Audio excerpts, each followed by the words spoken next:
Bom dia, boa tarde, boa noite. A gente vai continuar com as aulas de Biologia 1. Agora o nosso tema vai ser cordados, mas enquanto eu estava editando isso, eu vi que a videoaula, se fosse agrupar todos os cordados, iam ficar muito grande. Então eu dividi ela em duas partes. Essa daqui é a primeira, tudo bem?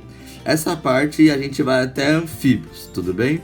Aí répteis, aves e mamíferos a gente vai falar na outra parte, ok? Então, eu espero que você esteja bem e tenha uma boa aula. Bom dia, boa tarde, boa noite. Eu sou o Nicolas e agora a gente vai começar a nossa segunda aula de Biologia 1, cujo tema vai ser dos cordados, tudo bem? Mas antes de falar de cada filo dos cordados, a gente tem que ver as suas características em comum. Bem, todo cordado, em alguma fase da vida, note que eu falei que em alguma fase da sua vida, não necessariamente ele vai ter essas características que eu vou falar agora durante a sua vida inteira. Então, ele pode, na fase adulta, perder alguma dessas 4 características ou só uma característica. Então, fique ligado nisso, tá bom? Então, todo cordado, em alguma fase da sua vida, vai apresentar essas 4 características. E então vamos a elas.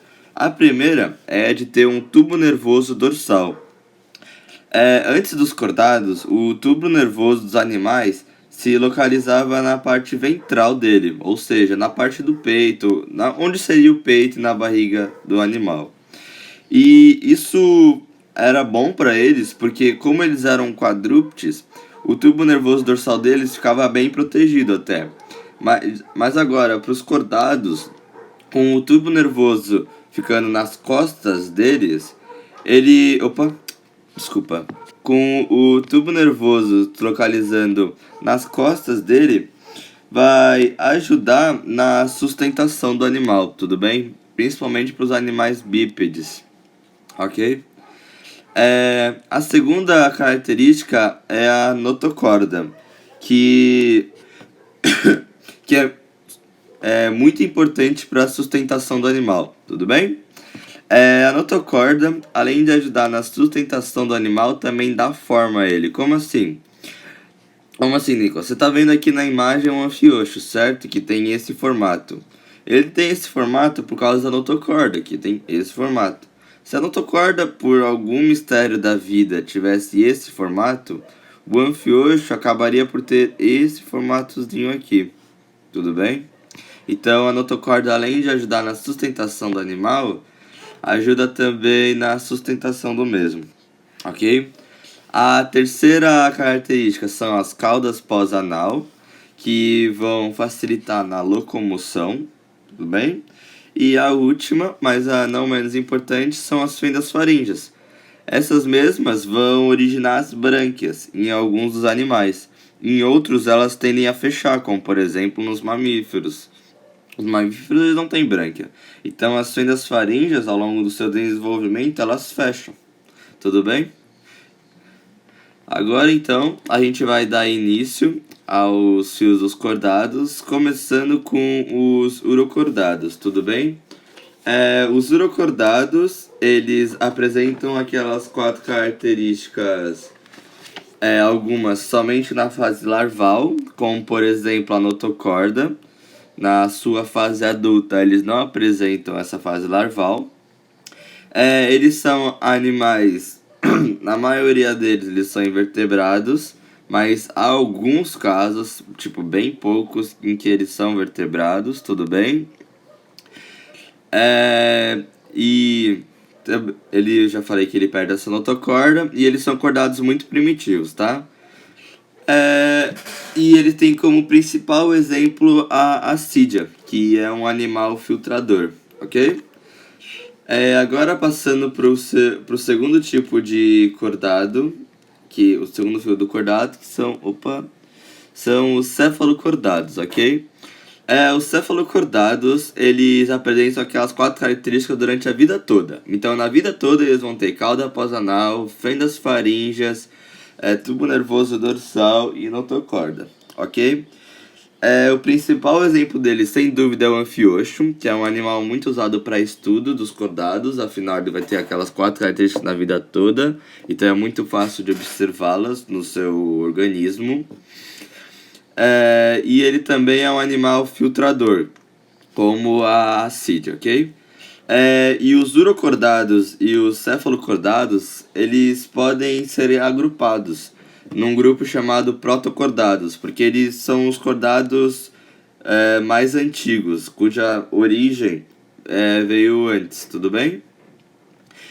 Por quê? Por causa disso? Porque você vai ver que daqui pra frente, os animais, eles vão ter crânio. Eles vão ter crânio e... Calma. Aqui. Porque você vai ver que daqui pra frente, os animais, eles vão ter crânio e vértebras. Então eles vão ser chamados de craniados. E essa aquisição evolutiva, quem trouxe foram os ciclostomados, ou também chamado de agnatos, dá no mesmo, tudo bem? Os ciclostomados, ou agnatos, eles trouxeram como aquisição evolutiva a presença de vértebras, que vão formar a coluna vertebral, e o crânio.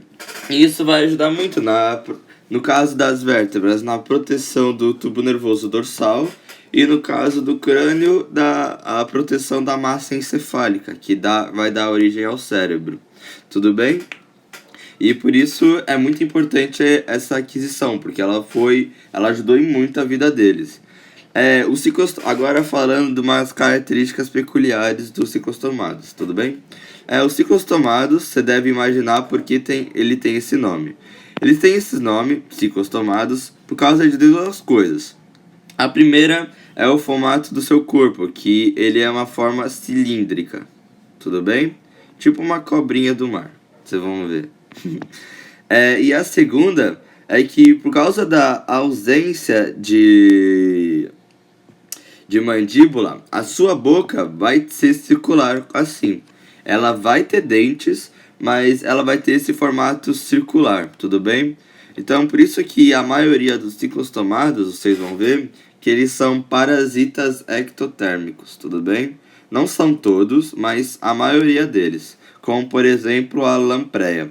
Mas há outros que não são parasitas, como por exemplo o peixe-bruxa, tudo bem? Agora a gente vai falar sobre os peixes, mas você tem que se atentar que existem 2 tipos de peixe. A gente vai falar do primeiro agora, que são os peixes condrictes, tudo bem? Os peixes condrictes, eles são os primeiros peixes a surgirem e eles trouxeram como aquisição evolutiva a presença de mandíbula, tudo bem? E essa mandíbula ajudou muito a eles na sua parte da digestão, porque aí eles conseguem agora triturar o alimento, entre aspas, antes de enviá-lo para o tubo digestório. Não é que antes os ciclostomados não conseguiam fazer isso, mas agora essa capacidade foi melhorada e muito, tudo bem? Por causa da mandíbula, que foi uma aquisição evolutiva. Além disso, os condrictes têm um negócio bem peculiar, que é um esqueleto cartilaginoso. Esse esqueleto cartilaginoso ajuda eles na sua locomoção, porque aí torna eles mais flexíveis e também ajuda eles a nadarem mais rápido. Ademais, não é só o esqueleto cartilaginoso que ajuda eles na sua locomoção, como também a sua nadadeira caudal, que é assimétrica. Ou também você pode falar a sua heterocerca. Por que, Nicolas? Bem, o formato da cauda de um osteíctide, você vai ver... Opa, deixa eu fazer um desenho mais bonitinho. Vai ser mais ou menos assim, ó. Com uma parte dorsal maior que a parte ventral, tudo bem? E por que disso? Porque aí ele consegue fazer movimentos mais fortes, entre aspas. E aí ele consegue se locomover na água mais rapidamente do que os condrictes, vocês vão ver, tudo bem? Então, como aquisição evolutiva aqui, eles trouxeram, vocês vão ver a mandíbula. Então, todos os animais daqui pra frente vão ter mandíbula, tudo bem? Uma característica também que vale ser ressaltado, que como os ciclostomados, eles também têm um corpo coberto por escamas em formas de placas, por isso que a gente fala escamas placoides, tudo bem? E eles possuem, e isso é uma característica peculiar dos peixes, que só os peixes têm, que é a presença de um negócio chamado linha lateral. O que seria a linha lateral, Nicolas? A linha lateral é um órgão que permite os peixes sentirem as vibrações da água. E a partir destas, eles conseguem meio que enxergar, entre aspas, tipo, as suas costas ou os seus lados sem ter que necessariamente virar. Porque aí eles conseguem perceber os movimentos de outros seres. E aí eles conseguem saber, tipo, isso é muito importante para os peixes que nadam em cardumes, como por exemplo. Porque eles conseguem perceber quando um peixe saiu do cardume. Aí eles vão perceber, se ele saiu dali, algo de errado tem aí. Aí eles conseguem ir para lá para ver o que está acontecendo. Ou quando o peixe da frente, que está meio que guiando os outros, vira, todos os outros também vão virar. Por causa que eles vão sentir a vibração na água causada pelo peixe que está andando mais adiante. Tudo bem? Então essa linha lateral é muito importante, tanto para caça, de comida, tanto para fuga de predadores e também para locomoção em cardumes, tudo bem? Mas essa linha lateral, como falei, é uma característica exclusiva para os peixes, ok? Agora a gente vai para os segundo tipo de peixes, que são os animais, que são os osteíctes. Calma. Droga. Deixa eu centralizar aqui. Que são os osteíctes, tudo bem? Os osteíctes, eles trouxeram como aquisição evolutiva, ou seja, a partir deles, todo animal deve ter um esqueleto ósseo. Por isso que são osteíctes, porque vem de osso, tudo bem? Então, a partir daqui, todos os cordados têm obrigatoriamente um esqueleto ósseo, ok? Então, eles também trouxeram como aquisição para eles, ou seja, isso é uma característica exclusiva dos osteíctes. Não é que todos os animais daqui para frente vão ter, só os osteíctes que vão ter.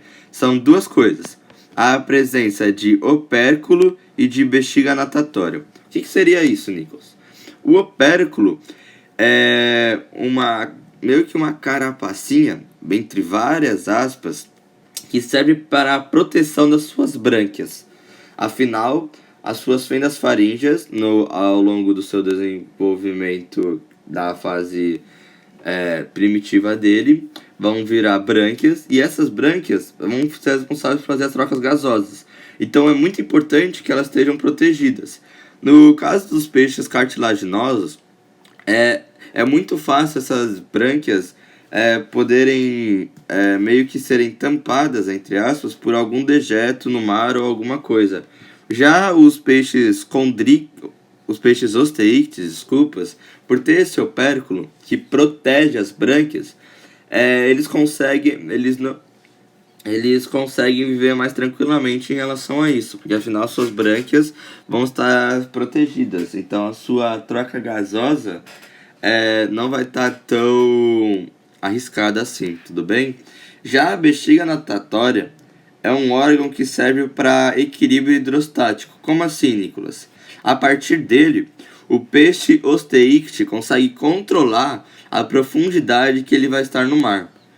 Por isso que você deve ter ouvido aquela velha história que tubarão nunca pode parar de nadar, porque senão ele morre. Já os peixes osteíctes, eles conseguem, porque os peixes condictes, eles não possuem essa bexiga natatória. Então eles não conseguem equilibrar a sua profundidade. Eles não conseguem atingir a profundidade normalmente. Eles têm que nadar até lá. Por isso que eles nunca podem parar de nadar. Já os osteíctes com essa bexiga natatória, eles conseguem, porque afinal ela é uma bolsinha que eles podem controlar o quanto de ar vai estar nela. Então, se essa bolsinha estiver cheia de ar, quer dizer que eles vão tender a flutuar. Já se ela estiver vaziazinha, com muito pouco ar, eles vão tender a afundar, tudo bem? Então, por isso que ela equilibra eles numa... Por isso que eles conseguem atingir a profundidade que querem, normalmente, por causa dessa bexiga natatória, tudo bem? E, diferentemente dos condrictes, a sua nadadeira caudal é simétrica, ou eles possuem uma homocerca. Então, a gente tinha visto que nos condrictes, a sua nadadeira caudal era assim, lembra? A sua parte dorsal é maior. Já agora, nos condrictes, nos osteites, perdão, a sua nadadeira caudal vai ser simétrica. Então, a sua parte dorsal vai ser vai ser igualzinho à parte ventral. E isso vai ajudar eles a se equilibrar no ambiente em si. Porque, bem, entre aspas, né? Porque eles conseguem... porque eles conseguem agora fazer meio que virar, tipo, mudar de direção mais facilmente. Tudo bem? Bom, continuando, agora a gente vai falar dos anfíbios, tudo bem? Os anfíbios vão ser os animais responsáveis por dar, os cordados, né? Por dar início à conquista terrestre. Nota que eu falei dar início e não conquistá-la de fato. Por que, Nicolas? Porque os anfíbios eles vão ficar dependentes da água por causa de 3 coisinhas muito simples. Por causa da sua pele, por causa da sua reprodução, que vai ser dividida em fecundação e por causa do seu ovo, e por causa da sua excreta. Tudo bem? Por causa dessas 3 coisinhas. Então, mas antes, vamos nas suas características que eles já foram herdadas. Esses cordados, eles vão herdar as suas vértebras e a sua vértebra e crânio lá dos condrictes. Eles vão ter mandíbulas lá dos ciclostomados e eles vão ter seus esqueletos ósseos lá dos osteíctes, tudo bem? Mas agora eles trouxeram como aquisição evolutiva 2 coisas muito importantes que vão ajudar eles a dar início a essa conquista terrestre. A primeira delas é a característica de ter 4 patas, ou também de ser tetrápodes. Por que isso? Tetrápodes, tetra, 4 e podes é pé. E isso vai ajudar na sua locomoção. Afinal, se eles tivessem só uma cauda, que nem os peixes, só nadadeiras, isso ia ser inútil para o ambiente terrestre, né? Então, a existência de patas, de ser tetrápodes, ajuda eles e muito na sua locomoção, tudo bem?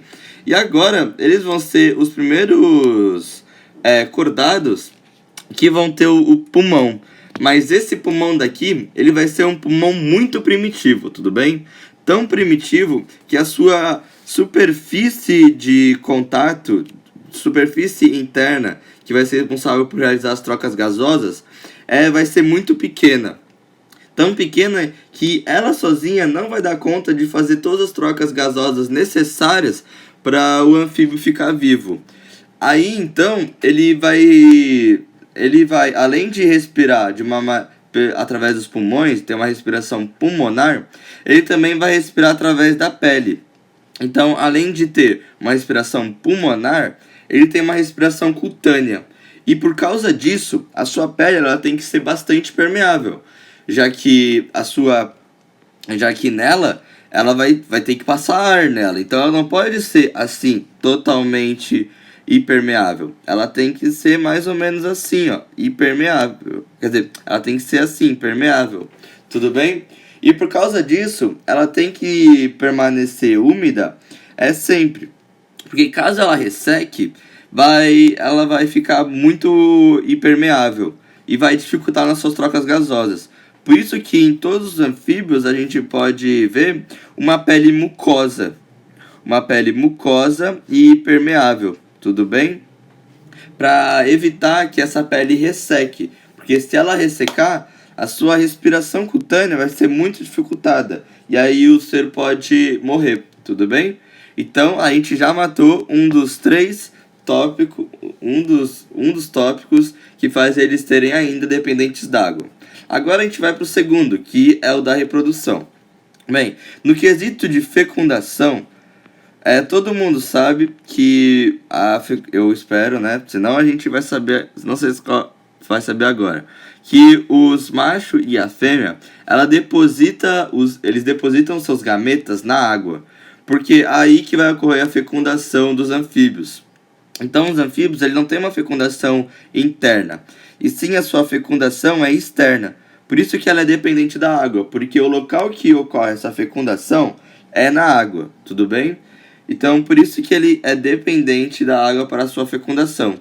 Já no quesito do seu ovo, vocês pode se reparar que o seu ovo não tem casca. Então, o seu ovo ele é meio gelatinoso. O que faz com que ele, caso ele seja retirado da água, que ele possa perder água muito facilmente. Além de estar muito suscetíveis a choques mecânicos, como por exemplo batidas assim, que podem fazer com que o embrião lá dentro possa morrer. Então é essencial que esse ovo fique na água durante todo o tempo, tudo bem? Porque ele é muito propício para ele que ele perca a água e ele é muito frágil, tudo bem? Então a gente já matou o terceiro tópico, que é o da reprodução. Agora a gente vai aqui o último, que é excretas.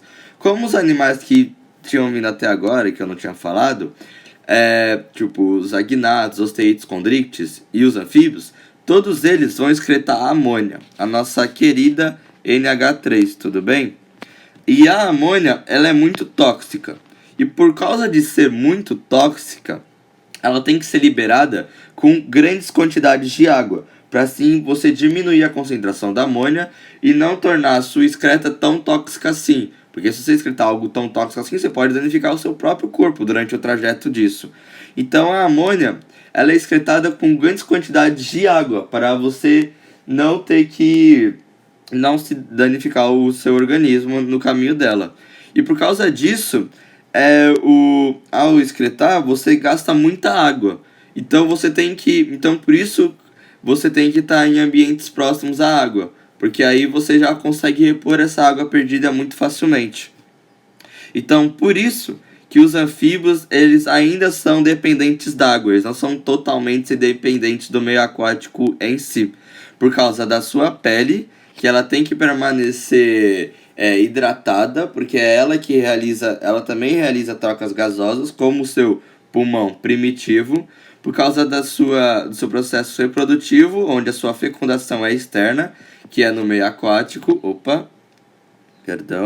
e por causa do seu ovo, que é um ovo gelatinoso com uma ausência de casca, tornando ele muito frágil e suscetível à perda de água, e por causa que ele excreta amônia, tudo bem? Então, essa foi a primeira metade da aula. Eu espero que você tenha gostado, que você tenha entendido tudo. Caso você não tenha entendido alguma coisa, você pode ir lá postar no Yammer também, que a gente vai ter todo o prazer de responder. A segunda metade vai sair daqui a pouquinho, então até lá!